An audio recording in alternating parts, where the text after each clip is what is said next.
नमस्कार, आप देख रहे हैं जनता टीवी और मैं आपके साथ तिशा। बुलेटिन की शुरुआत करेंगे खबरों के साथ। और बता दें, भारतीय जनता पार्टी ने अपने सदस्यता महाअभियान को लेकर देहरादून में IRDT ऑडिटोरियम में संयुक्त कार्यशाला का आयोजन किया, जिसमें मुख्यमंत्री पुष्कर सिंह धामी, प्रदेश अध्यक्ष महेंद्र भट्ट और पदाधिकारी शामिल हुए।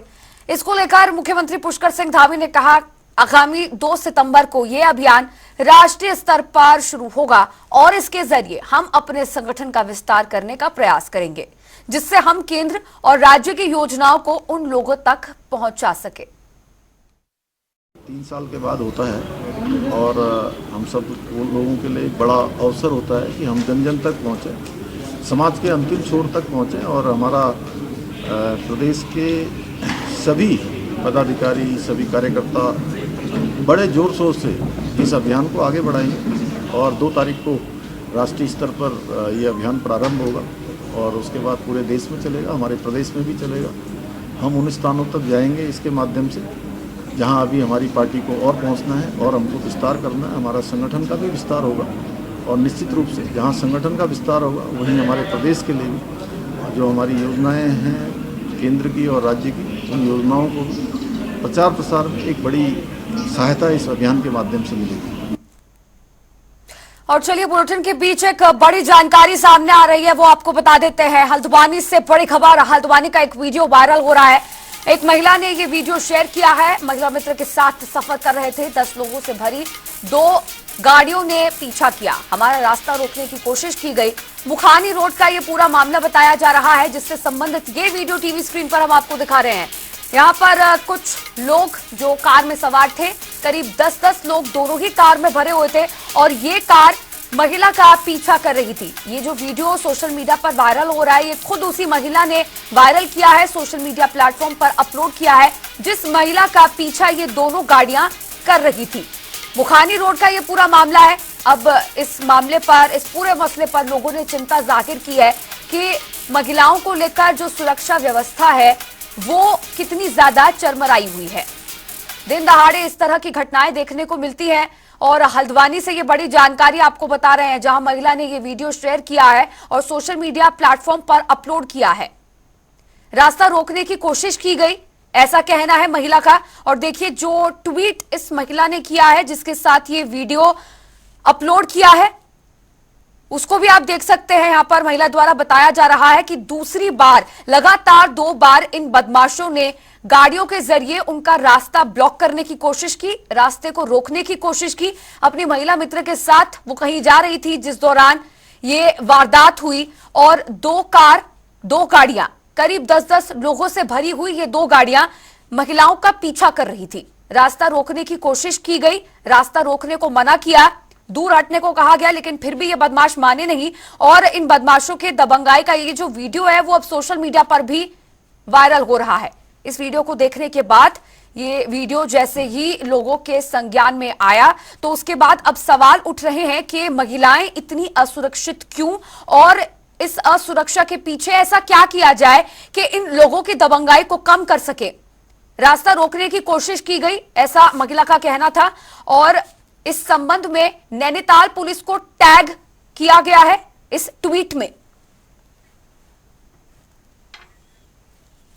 और वहीं उत्तराखंड के गैरसैंण में चले मॉनसून सत्र के दूसरे दिन सदन में भ्रष्टाचार का विषय उठाते हुए निर्दलीय विधायक उमेश कुमार ने सनसनीखेज खुलासा कर दिया था, जिसमें उन्होंने गुप्ता बंधुओं पर प्रदेश सरकार को गिराने की साजिश का आरोप लगाया। उनका कहना था कि इसके लिए गुप्ता बंधु 400 से 500 करोड़ रुपए खर्च करने को तैयार हैं। तो वहीं विधायक के इस बयान को लेकर जहां सियासत गर्मा गई है, तो वहीं विधायक पर भी सवाल उठने लगे हैं। इसको लेकर अब भारतीय जनता पार्टी के वरिष्ठ नेता और पूर्व सीएम रमेश पोखरियाल निशंक ने मोर्चा खोल दिया है। पूर्व सीएम निशंक का बयान सामने आ गया है, जिसके बाद सवाल उठ रहे हैं कि क्या इस मामले में सरकार जांच कराएगी। जो लोकतंत्र की स्तंभ है, वहां पर कोई भी बात हो तो वो गंभीरता से होनी चाहिए। वो चौराहा भाषण का अड्डा नहीं है। एक एक शब्द का मूल्य होना चाहिए। मैं इस बात से सहमत हूं कि विधानसभा में एक भी बात उठी है उसका पूरी ताकत के साथ उसको प्रमाणित होना चाहिए नहीं तो किसी को जो चाहे बोलने की छूट नहीं होनी चाहिए। निश्चित रूप से, क्योंकि जिस प्रकार से विधायक उमेश कुमार जी ने सदन में जो बात कही है बहुत ही गंभीर विषय है, क्योंकि इस तरीके की जो बातें होती हैं सरकार को अस्थिर करने वाली बातें होती हैं और इसकी गहनता से जांच होनी चाहिए। कहां से उनके पास ये सुराग मिला उनको और कहां से ये बातें उनको पता चली, इसका पूरा जो है एक एक विषय को सामने रखा जाना चाहिए। और गुप्ता बंधुओं के साथ में उमेश कुमार जी का कोई आज का रिश्ता नहीं है और उमेश कुमार जी जिस प्रकार से गुप्ता बंधुओं के लिए पहले भी जाने गए हैं, तो ये बहुत ही गंभीर विषय हो जाता है। और निश्चित रूप से हमारी भी यही डिमांड है कि इस तरीके की अगर उन्होंने सदन में बात रखी है तो उसका पूरा जो है जांच सहित उसके तथ्यों सहित पूरी प्रामाणिकता के साथ में बात सामने आनी चाहिए।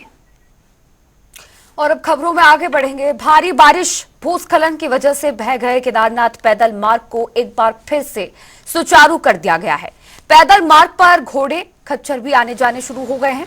यहाँ आपको बता दें कि पिछले 26 दिनों से केदारनाथ पैदल मार्ग पर आवाजाही लगभग बंद ही थी। 31 जुलाई को रुद्रप्रयाग जनपद में हुई अतिवृष्टि के बाद उत्तराखंड शासन प्रशासन तेज गति से केदारनाथ यात्रा मार्गों को सुचारू करने में जुटा हुआ था। यात्रा मार्ग पर घोड़े खच्चरों की आवाजाही अब शुरू हो गई है। विगत कुछ समय पूर्व जो केदारनाथ धाम में अतिवृष्टि आई थी, उसके कारण से जो केदारनाथ धाम का पैदल मार्ग था वो कुछ स्थानों पर बहुत बुरी तरीके से क्षतिग्रस्त हो चुका था, ध्वस्त हो चुका था। इसके अलावा जो केदारनाथ मोटर मार्ग है वो भी कुछ स्थानों पर ध्वस्त हो चुका था, वॉश आउट हो चुका था पूरी तरीके से। लेकिन प्रदेश सरकार के स्तर से बहुत तत्परता के साथ में जो राहत और पुनर्निर्माण के कार्य वहाँ पर प्रारंभ किए गए, उसके चलते वर्तमान में जो पैदल मार्ग है वो लगभग पूरी तरीके से तैयार हो चुका है और उस पर पैदल यात्रियों के अलावा घोड़े खच्चरों की आवाजाही भी शुरू हो चुकी है। और जो यात्री वर्तमान में केदारनाथ धाम जाना चाहते हैं वो जा सकते हैं। हालांकि वहाँ पर अभी मौसम पूरी तरीके से अनुकूल नहीं है और काफ़ी लगातार वर्षा भी हो रही है, प्रतिकूल परिस्थितियाँ भी पैदा हो रही हैं। लेकिन जो हमारी निर्माण एजेंसियाँ हैं उन्होंने बहुत तत्परता के साथ में ये कार्य किए हैं और पैदल मार्ग को पूरी तरीके से सुगम कर दिया गया है, सुचारू कर दिया गया है। तो वहीं दूसरी तरफ आपदा प्रबंधक सचिव विनोद कुमार सुमन ने बताया कि केदारनाथ यात्रा मार्गों के अधिकांश रास्तों को दुरुस्त कर लिया गया है और केदारनाथ पैदल यात्रा गतिमान है। 150 से 200 श्रद्धालु रोजाना केदारनाथ धाम के दर्शन अब कर पा रहे हैं। आप जानते हैं कि 31 जुलाई के आपदा के उपरांत काफ़ी क्षति हुई थी, जिसमें से काफ़ी रास्तों को ठीक कर लिया गया है और सबको पैदल चलने लायक बना लिया गया है। तो आवाजाही लोगों की जारी है। अगर बरसात नहीं हो रही है तो आवागमन किया जा सकता है। उसमें बरसात के दौरान पत्थर गिरते हैं तो उस समय यात्रा करना खतरनाक हो सकता है, तो उसको छोड़ के बाकी यात्रा के लिए मार्ग खुल है। इसमें लोगों का आवागमन भी हो रहा है, घोड़े खच्चर भी जा रहे हैं, स्थानीय लोग भी जा रहे हैं, कुछ यात्री भी पर डे 100, 150, 200 तक यात्री भी जा रहे हैं। तो इस तरह से यात्रा कुछ हद तक सुचारू हो गई है। रास्ते अभी पूरी तरह से नहीं बने हैं, रास्तों को खोल दिया गया है टेम्परेरी, बाकी इसमें स्थायी रूप से खोलने के लिए कार्रवाई चल रही है। और वहीं उत्तराखंड में भारी बारिश से बद्रीनाथ और यमुनोत्री हाईवे सहित 150 सड़कें बंद हो गई हैं, जिससे पर्वतीय क्षेत्र का जनजीवन पूरी तरह से प्रभावित हो रहा है। वहीं कांग्रेस प्रवक्ता शीशपाल सिंह बिष्ट ने राजमार्ग बंद होने पर सरकार पर हमला करते हुए कहा कि सरकार सिर्फ हवाई बातें करती है, काम में शासन का कोई भी विश्वास नहीं है।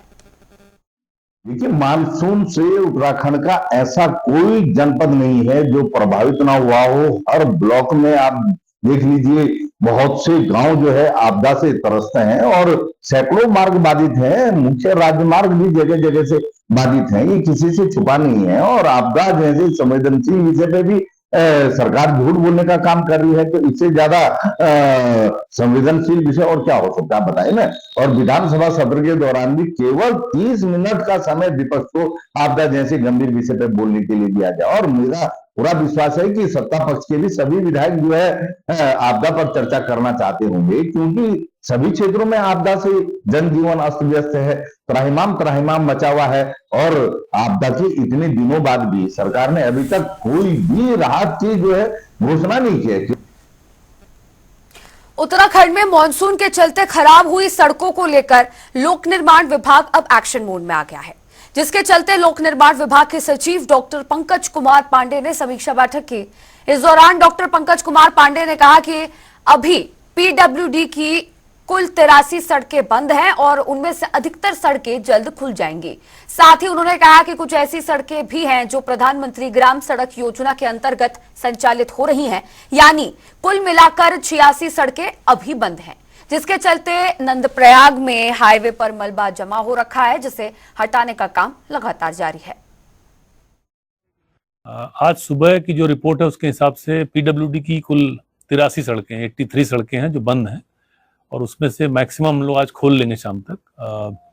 इसमें कुछ ऐसी सड़कें हैं जो ग्रामीण सड़कें हैं, उसमें 86 हैं जो पीएमजीएसवाई से रिलेटेड सड़कें हैं, तो टोटल 83 और 86 सड़कें हैं जो आज सुबह के हिसाब से बंद हैं। इसमें एक NH है जो बद्रीनाथ धाम को जाता है, उसमें नंदप्रयाग के पास में पिछले कुछ दिनों से बहुत ज़्यादा मलबा और पत्थर आ रहे हैं, जिसपे लगातार काम चल रहा है, मशीनें भी काम कर रही हैं, लेकिन हम 4 दिन में उसको बहुत ज़्यादा अच्छा नहीं कर पाए हैं। उसका ऑल्टरनेटिव रूट पे हम लोग ट्रैफिक हमने डाइवर्ट कर रखा है। अभी सुबह मैंने एक समीक्षा बैठक की थी, उसमें भी डिटेल में मैंने बात की है। NHIDCL के पास वो स्ट्रेच है, उन्होंने कहा है कि आज इन्होंने बेंचिंग एक करी है उसके ऊपर, तो उम्मीद है कि आज शाम तक वो भी उसको चालू कर ले जाएंगे। और चलिए अब रुक करेंगे बुलेटिन के बीच एक बड़ी जानकारी का। इस वक्त की बड़ी खबर आपको बता दें, बड़ी जानकारी सामने आ रही है। बनभूलपुरा हिंसा से जुड़ी बड़ी खबर आपको बता रहे हैं। 8 फरवरी को बनभूलपुरा में हिंसा हुई थी। बड़ी जानकारी इस वक्त की, नैनीताल हाई कोर्ट ने 50 आरोपियों को जमानत दी, 6 महिला आरोपियों को भी जमानत मिली है। और इसी के साथ यह आपको बता दें कि आरोपियों पर पथराव, आगजनी, गोलीबारी का आरोप है। अतिक्रमण हटाने के दौरान ये हिंसा हुई थी और हल्द्वानी के बनभूलपुरा में ये हिंसा हुई थी।